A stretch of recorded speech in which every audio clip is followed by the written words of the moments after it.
very pleased to be able to speak to Jimmy Wales, the founder of Wikipedia, that huge library of or encyclopedia which has 5.8 million articles now and growing at about 570 articles every day, 270 languages, a whole new business model.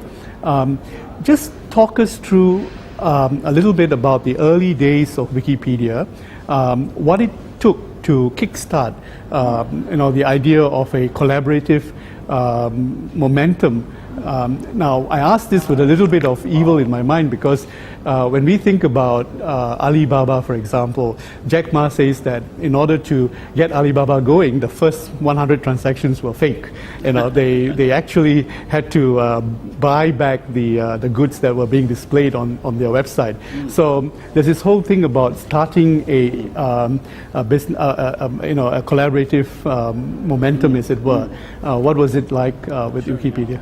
Well, I mean, the first thing I would say is remember that it's 5.8 million in English, but globally there's more than 50 million entries, and so we're in hundreds of languages and so forth.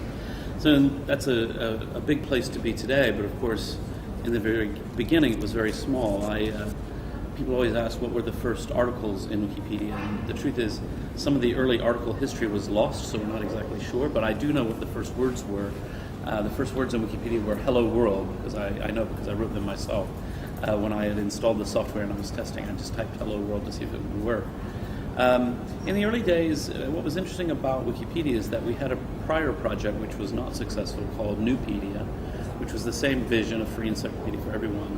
But I didn't really understand how to build online communities. I didn't understand what communities needed, and so we had designed a very top-down, very old-fashioned system that didn't work. It didn't allow people to flourish and to do good things. It lacked trust in the users. So once I launched Wikipedia, we got more work done in 2 weeks than in almost 2 years. And we had a core community of a couple hundred people who immediately turned in and started building and growing things. Was that core community, was it constructed, or were they, was it incentive? I mean, like it was. There were no. The only incentive was to share knowledge. Okay. I mean, I think because we had, with the Newpedia project, we had gathered a group of volunteers for a couple of years to discuss how could we create an encyclopedia and to think through what does it mean to be neutral and so on. So once we got the software ready, people were really ready to get started working. And so that core initial group was a small number of people, but it started to grow very, very quickly, in part because it was really fulfilling a gap in the marketplace at the time. People really, you can tell now they love Wikipedia, and it's one of the most popular websites in the world. They really wanted a concise summary of human knowledge, and so it grew very, very quickly. And in the early days, I remember I used to create a report that the community could look at, and it was called What Google Likes. So I would look into the server logs and see what was Google sending traffic to see what was popular on the site, but also what kind of searches were people searching for and finding us. And so people would find things like, oh wow, so anything relating to World War II, for example, is always a popular topic in history.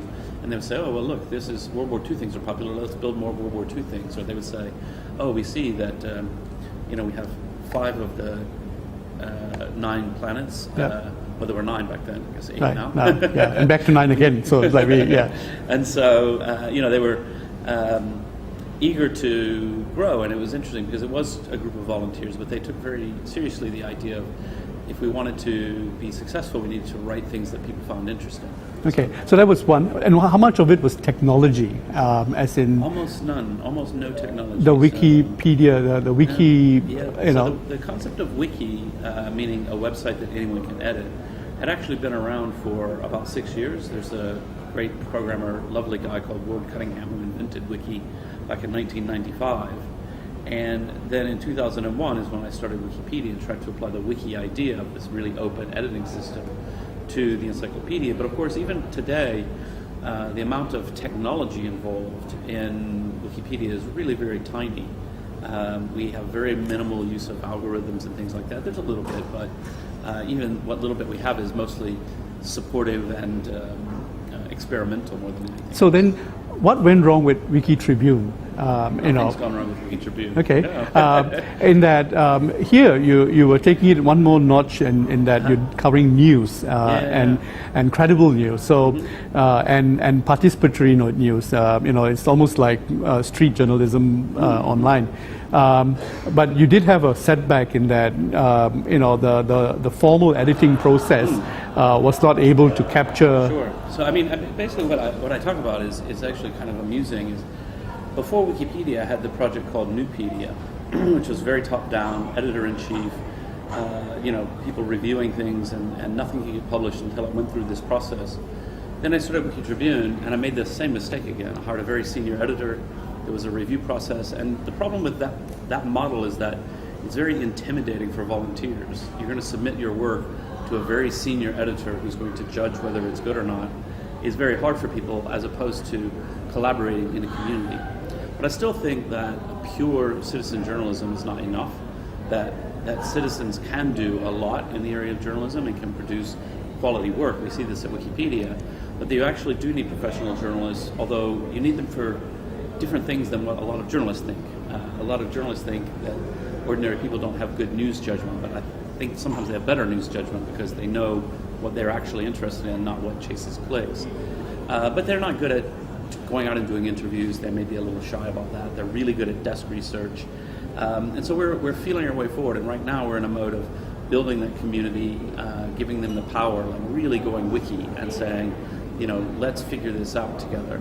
And it's working. The community's growing. We're continually updating the software. And so would it grow as quickly as Wikipedia did, or has it got to? Very hard to say. I mean, of course, I would dream of that, but I don't think it's very likely. Although, remember, Wikipedia grew quickly, but not as quickly as certain things like Facebook, which is much younger than Wikipedia. It is a process of time involving community. When you have genuine community, where people are meeting each other and learning to trust each other and learning to judge each other's work and so on, it takes time for those friendships and those bonds. So in the time that you've been building Wikipedia, who did you leave behind? Who are your peers, and who's running faster than you? Like, how do you pace yourself? I don't know. It's a funny thing because at Wikipedia, like my way of doing things has always been, I don't think about competition. At Wikipedia, and in fact in all of my work, I try to do things I think are interesting, and then if other people like them, I think that's great. I'm happy if they like them. But we don't think about competitors, we don't think about being ahead or behind other people, and so on. In some ways, Wikipedia is so unique. Right. But at the same time, Google, stands a chance to overshadow Wikipedia if they structured their content a lot more, in an organized way, although every Google search brings you back to Wikipedia, but Yeah. I don't really worry about that. I mean, the thing about it is, to do what we do, it really requires this kind of spirit of community, and it's very hard for any other organization to replicate that. And I don't know. I just don't think in those terms. And if they do, and they do a better job than we do, I think that's great. They should deserve to win. But there seems to be very little chance of that. Google has no interest in trying to do what we do. I mean, for one thing, it's a terrible business. So, right. Why not just let us do it? Okay. Let me just zero in on this. The commercial process. Why didn't it lure you? Why didn't it tempt you? Well, I do have the for-profit site, Wikia, which is now being rebranded as Fandom, which is a series of fan wikis, so Game of Thrones wiki, House of Cards wiki, Fortnite wiki, all of those wikis. And those are advertising supported, and it's a very successful company. It's about number 20 on the internet. Very happy with that. And so people shouldn't worry about me. I'm not going to starve. But for Wikipedia, I just think it's a very special place.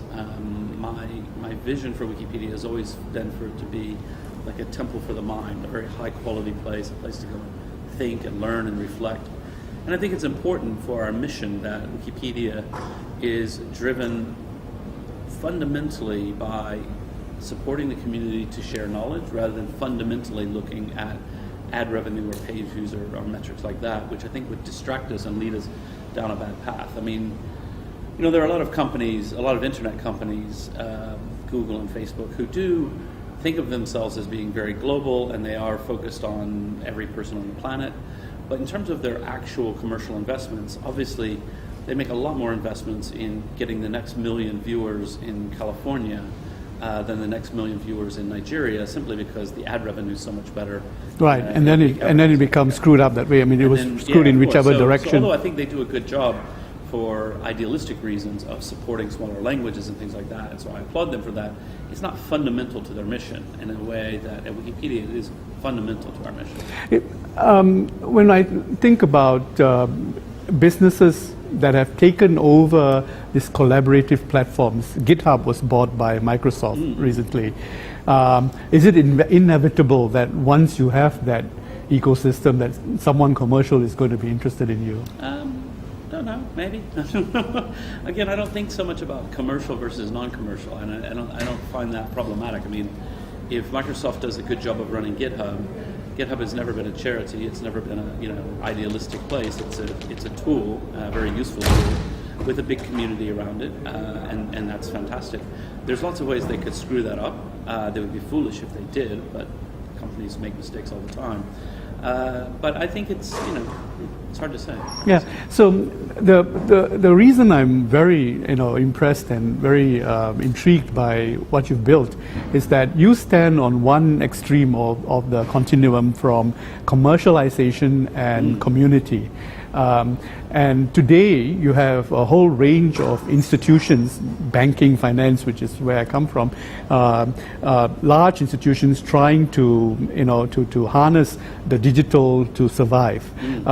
But they have thousands of employees, they have thousands of processes, they have an institutionalized approach, and on top of that, they're product centric. They have something to sell, whereas you are now the benchmark on the other extreme, saying that there's a world where you create a community, you create something that is commercially viable, and yet it's it's collaborative in that sense.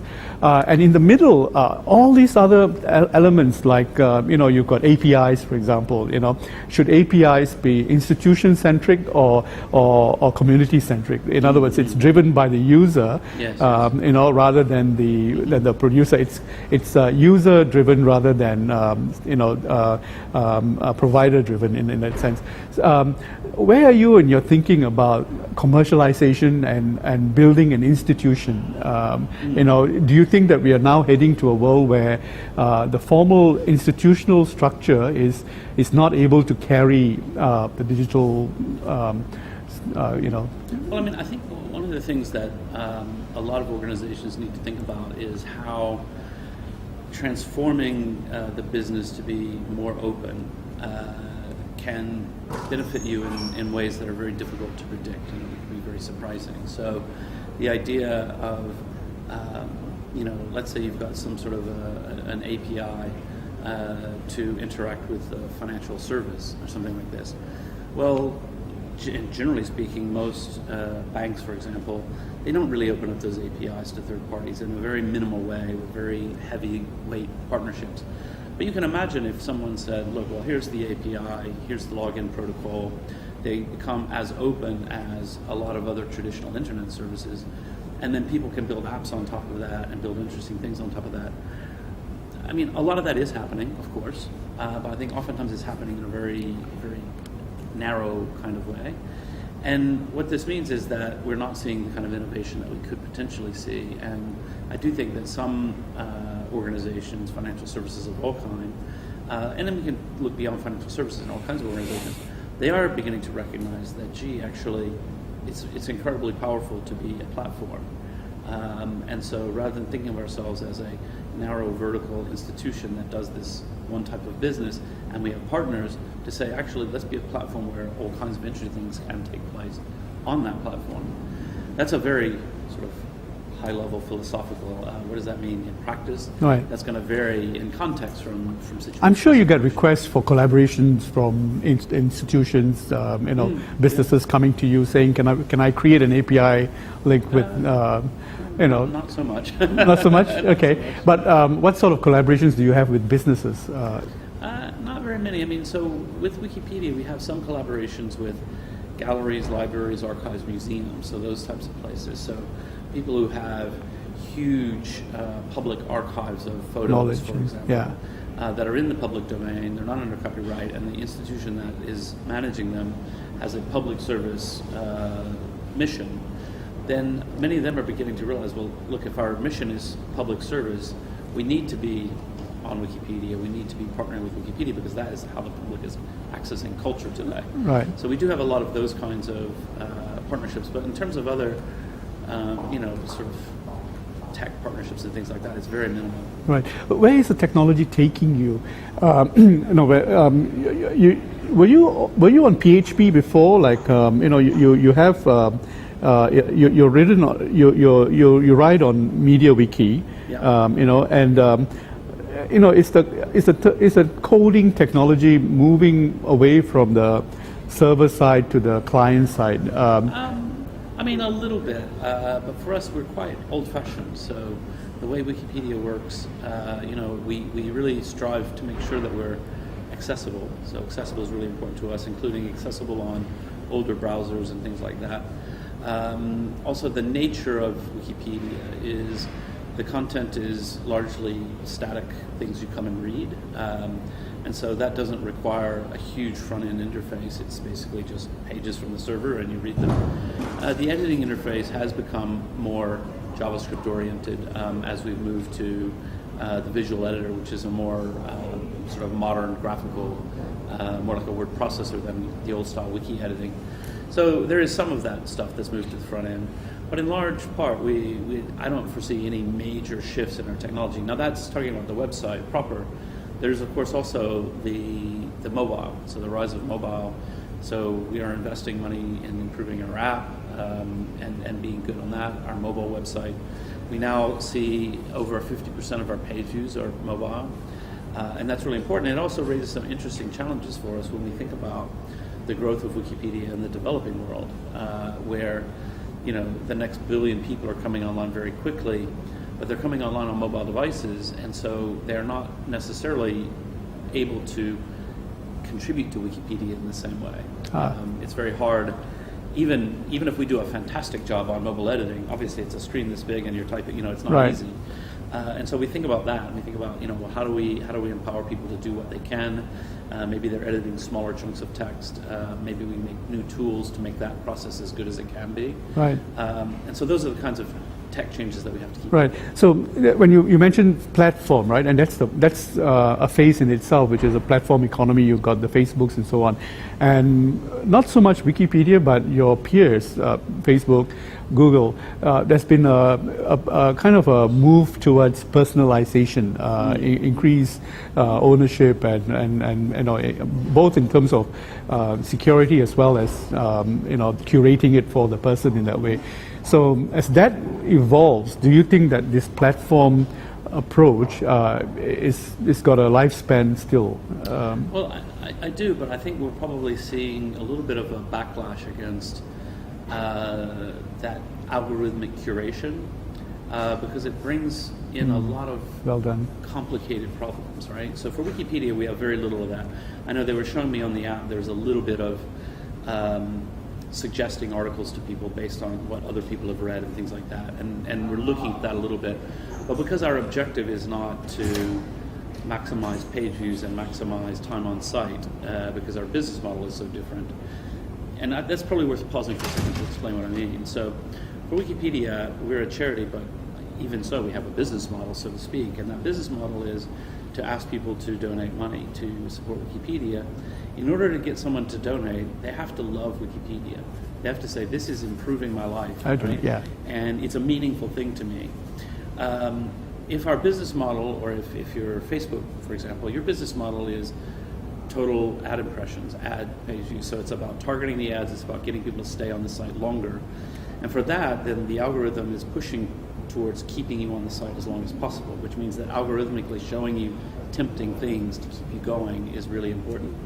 But also, people seem to be having a bit of a backlash against it. There's a sense that what keeps me clicking right now is kind of appealing to my reptilian brain, but my higher mind, that's not how I want to spend my time. I would actually rather be doing something more thoughtful, more reflective. And so we're seeing some backlash that that curation and personalization isn't being done in a way that's healthy for me. It's been done in a way to maximize my time on the site. So this is very interesting because the Chinese seem to have taken curation to another level, which is it's curated around your entire life cycle, lifestyle. You know, payments, you know, purchases, bookings, you know, daily, and the Western platforms have consciously avoided that for an entire cycle, and still avoiding it if they can. But I think Facebook, WhatsApp is coming in step by step. Like, you know, they're trying to put a payment module to it and so on. Do you think that that this platform model could have been richer if you know, if and why was it avoided? Why were the major players so simplistic in their approach? It's a very good question. I don't know the answer to that question. I think it's a really interesting question, and I think, you know, some of the problems that I think we see, which come from pure advertising business model, could be alleviated to some extent if there were other sources of revenue. So, for example, Amazon. Amazon's website is designed with a different goal in mind. The goal of Amazon's website is not to keep me there all day long, addicted every day. If I'm just viewing things on the site, it's useless to them, right? They only make money if they sell me something. Right. And so their optimization is around showing me things that I want to buy, which makes sense. It's a store, right? But it's a subtly different thing. And so nobody says, I feel that Amazon is making me depressed in life because I sit on the site for 6 hours a day and I've wasted my time. Yeah. They say, wow, Amazon's great because I get on there and I buy and I check out very quickly, and then the thing comes the next day and it's wonderful. Right. Or they, you know, maybe they're buying more than they should because they're showing them things they want to buy. I know there's all that consumerism thing, but it's just different. And so that's one of the things I find very interesting, is to think about some of the surprising impacts where this is your particular business model, but then that drives you in a certain direction that might or might not be where you thought you were going to go. Right. What is the prospect of AI, for example? You know, is that going to automate a little bit more of your volunteer-driven? I think we'll see a little bit more AI. I think you know, it's impossible to deny that there have been some great advances, and as processing power gets cheaper, it becomes more feasible to do things. On the other hand, the idea that AIs could write Wikipedia entries, I think, is very far off, 30 years off. You know, that is one of the highest forms of human activity, particularly when you really understand it.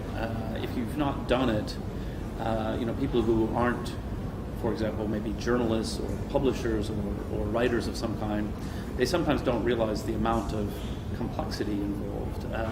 But once you understand that it isn't just, you know, coughing up some random facts, right? It's actually thinking about, what does my reader know? What do they understand? What do I need to explain?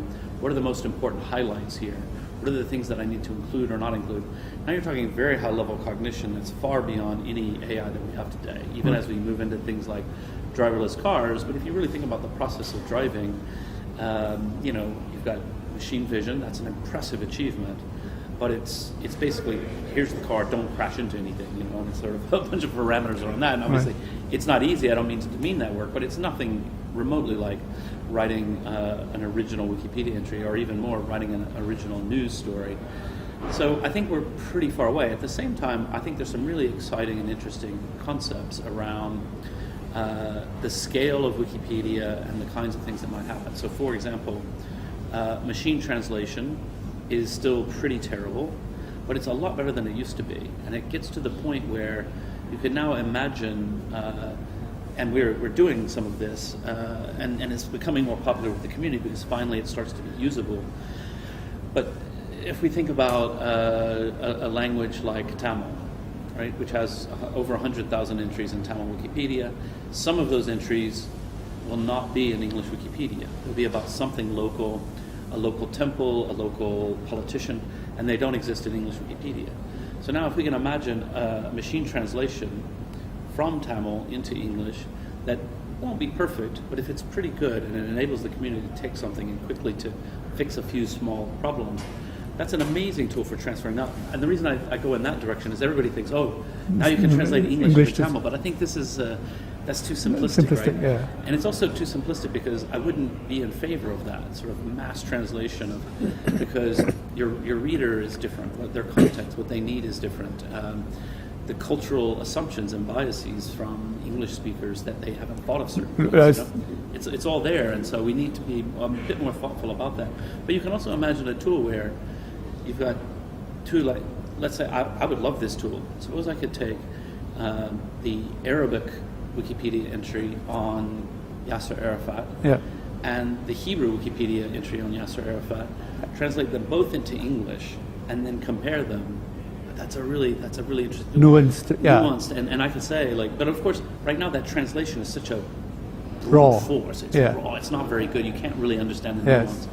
Then the other thing is I like the idea with AI of things like you can easily imagine how if in one place Wikipedia says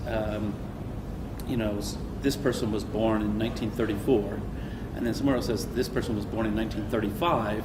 A machine could easily detect this is a contradiction.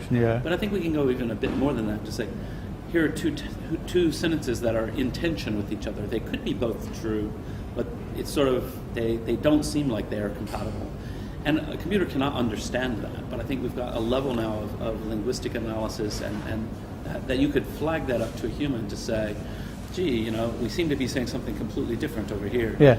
Let's take a second look. So that brings to the last most intriguing question, the whole question of fake news, right? Yuval Harari said that if 10,000 people believe a piece of news for 1 week, that's fake news. But if 1 million people believe a piece of fake news for several generations, that becomes a religion. So the nuance versus fake news. Yeah, it's a tough one, and I do think, again, here I think that algorithms can help. Algorithms can spot certain signifiers that something might be fake news, and I'm not talking about anything super sophisticated. Simple thing, if I'm going to share something on Facebook, and if Facebook detects this is a website with only one page on it, it was registered as a domain name a week ago. Yes, it looks like a news site, but a news site with only one article that was registered a week ago, and 7 people have flagged it as fake news. That's enough of a signal to maybe warn me and say, ooh, we have some signals that this might be fake news. You might want to check, before you share it with your friends. And I think that's where algorithms would help, but they can't really decide nuanced things. Donald Trump calls any story he doesn't like fake news, right? But it's nuanced, and sometimes he calls something fake news, which when I look at it and I read it, I say, you know what? He's wrong. It isn't fake news, but it is biased against him. Like, it did misquote him. Like, this wasn't a great story. Right. I can see why he's upset about it. A more traditional president would have said, unfortunately, the CNN story missed some of the key elements of my speech and actually portrayed my view incorrectly, and it was biased against me, and here's my explanation. And Trump just goes, fake news. Yeah. So is that a self-imposed out of bounds for you? Like, that it's the judgment part is something that you would avoid getting into, or you would want to contribute to? I think we still need humans at that level, because I haven't seen anything all that impressive around algorithms being able to judge what's true and false in the big picture sense, in the place where we're having problems in society. The interesting thing about the model they've created in Wikipedia is that it's not so much the cloud of the technology, it's the cloud of the community. For sure. Yeah, 100%. Yeah, I always say, I've said for years, going way back to the early days, that stories about Wikipedia would frequently appear in the technology section of the newspaper, and I always said, this isn't really correct. We should be in the culture section of the newspaper, because yes, we use technology, of course, and Wikipedia would be impossible without the internet and databases and modern technology. But the true story of Wikipedia is a story about people and values. It's about thoughtfulness and kindness and so when you think of yourself as the founder of Wikipedia, what is the self-perception in terms of achievement? Like, wow, I've got this role now. What is that role? I think my role is quite symbolic. I try to represent the community in that way. I've sometimes joked in the past, I'm like the Queen in the UK. No actual power, but I wave at crowds a lot and say certain things. And so I really do think, for me, the most important thing about the whole world of Wikipedia is about the values that we started with and being true to those values of openness, collaboration, of quality, of thoughtfulness, neutrality, really striving to do that and making sure that the community doesn't get overrun by trolls or commercial interests or whatever it might be. Yeah. Jimmy Wales, thank you so much for sharing with us thank you. this whole scope. The interesting thing is that this interview was really meant for institutional people, thinking about their business. And in the way that you've shared your story, there is an institutional angle to it, and there is an opportunity for profit. It's just that what you've done is you've kept the profit element out of the community element, and maybe that's... Yeah, I mean, I think some of the principles of openness and collaboration apply everywhere, whether you're trying to do a nonprofit encyclopedia or trying to grow a local wine store, Right. whatever it might be.